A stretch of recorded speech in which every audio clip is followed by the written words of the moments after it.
Austatud spordikongressist osavõtjad, lugupeetud president. Valmistudes tänaseks kongressiks ma tuletasin meelde, kuidas 10 aastat tagasi viidi Tallinnas läbi spordireformi ja korraldati ümber laste ja noorte spordi toetamine. Tuleb tunnistada, et sporditöö kvantiteet on sellest tõusnud. Sel aastal toetatakse Tallinnas pearahadega 190 klubi enam kui 20 000 harrastajaga. Aga on tuntud tõsiasi, et ega kvantiteedi kasv alati ka kvaliteedi tõusu ei tähenda. Tõsiselt käib treeningutel 20 000 ligikaudu 13 000 noort, võistlustel osaleb veel hoopis vähem. Kvantiteeti on palju, kvaliteeti vähe. Me saame küll lapsed tänavalt ära ja see on hea, aga sporti kui nende omavahelist mõõduvõtmist me piisavalt ei näe ja see ei ole hea. Ei tohi luua endale illusiooni, nagu oleks üleminek klubide süsteemile andnud ainult positiivseid tulemusi. Tallinnale on mõnikord heidetud ette liiga madalat pearaha. Meil saab pearaha spordiharrastaja kohta 2850 krooni, Pärnus ja Viljandis on see hoopis suurem summa 8000 krooni. Millest selline erinevus? Asi on selles, et mujal enamikes kohtades teevad linnad tellimuse konkreetse laste arvu peale. Näiteks Viljandis, nii palju kui ma tean, makstakse kinni vähem kui 1000 lapse sportimine. Meil saavad kõik toetust taotleda. Kui ka meie muudaksime toetuse andmise korda ja eraldaksime raha vaid teatud väikesele arvule noortele, siis võiksime ka meie toetuse summat suurendada. Tuleb arvestada, et sponsorlus spordiklubidele on majanduskriisi aastatel ära kukkunud ja suurt hulka klubisid majandatakse ainult linna poolt saadava toetuse arvelt. Viimasel ajal oleme ka meie hakanud mõtlema uutele ümberkorraldustele spordivaldkonnas. Me ei ole nii rikkad, et suudaksime kõike kinni maksta. Peame tegema teatud valikuid. Praegu me toetame võrdselt üle 40 spordiala. Nii meie jaoks olulisi kui ka vähem olulisi. Nüüd me võtame seisukohad, vaja on rohkem tähtsustada olümpiaalasid ja niisuguseid spordialasid, mis meie omavalitsuses on suurema kandepinnaga ja populaarsed. Jah, me kaalume ka spordikoolide taastamist. Narvas on need säilitatud, Viljandis on need säilitatud, ka Pärnus on treenerid linnapalgal. Tartu maakonnas avati eelmisel aastal isegi uus spordikool. Nii et see idee panna treenerid munitsipaalspordikoolide õpetajate staatusesse, see on selline idee, mis väärib kaalumist. See ei tähenda, et me klubid ära lõhuksime, jätkame paralleelselt klubidega, aga taastame ka spordikoolid. Tallinnas on päris hea spordiinfrastruktuur. Rohkem on vaja multifunktsionaalseid spordikeskusi, kus on võimalik harrastada erinevaid spordialasid. Me kavandame Lasnamäele uue spordikompleksi rajamist, kus oleksid jäähall ja ujula ja jõusaal ja kiiruisutamine ja nii edasi. Soomes on muide üle 100 jäähalli, Lätis üle 20. Meie olime sunnitud sulgema uisukompleksi Tallinna linnahallis, sest see oli oma aja ära elanud. Ja nüüd tahame selles osas asjade seisu parandada.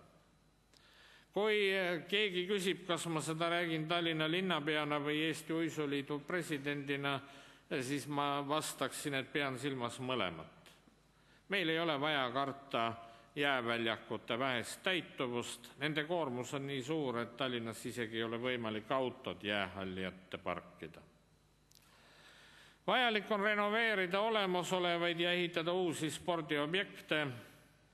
Kaasaegsete spordikeskuste tekkimine parandab inimeste heaolu ja loob eeldused ka ettevõtluse arenemiseks.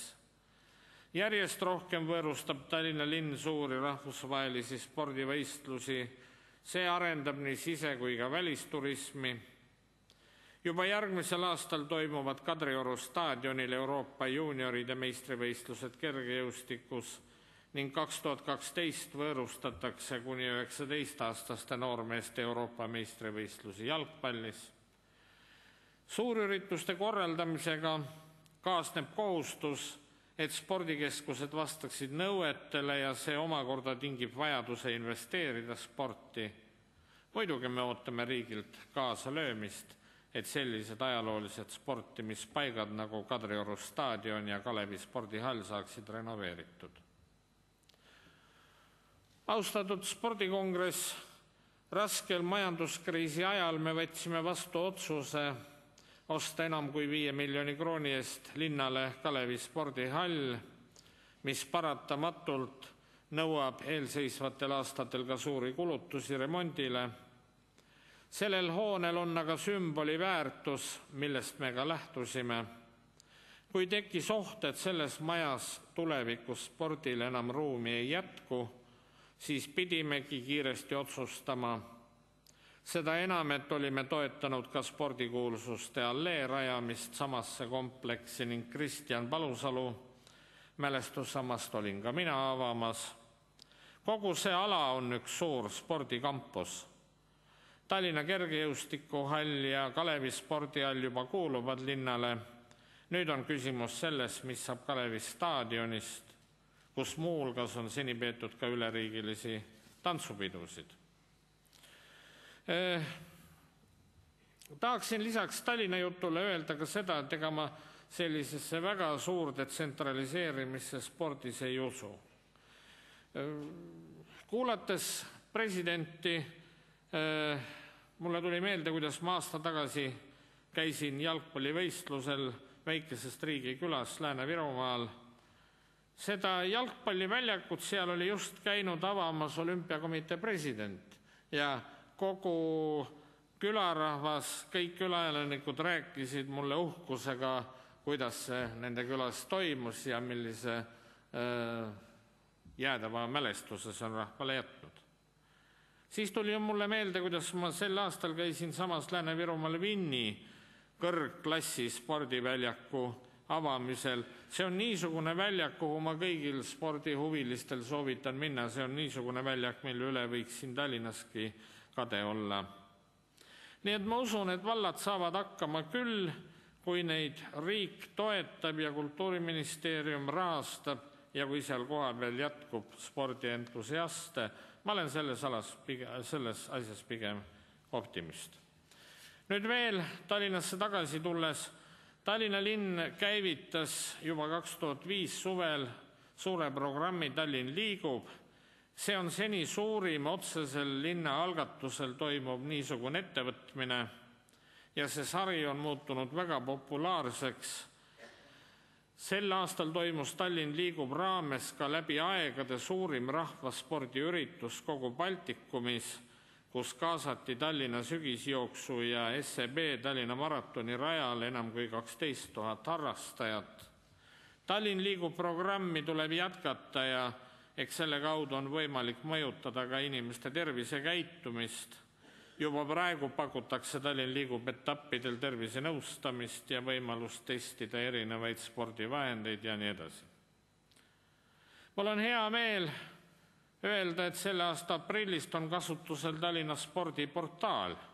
Portaali eesmärk on pealinna spordiinfo ühte keskkonda koondada, et otsitavad sportimisvõimalused ja muud seda valdkonda puudutavad küsimused saaksid mugavalt inimeste jaoks lahendatud.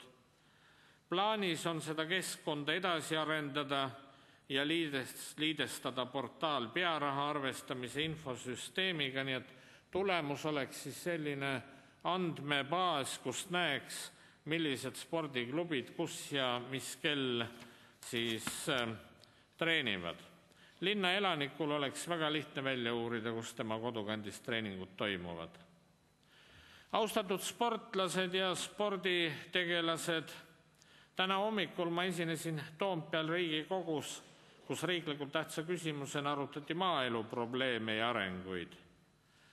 Ja ma mõtlen, et sama tähtis on ka praegune kongress siin.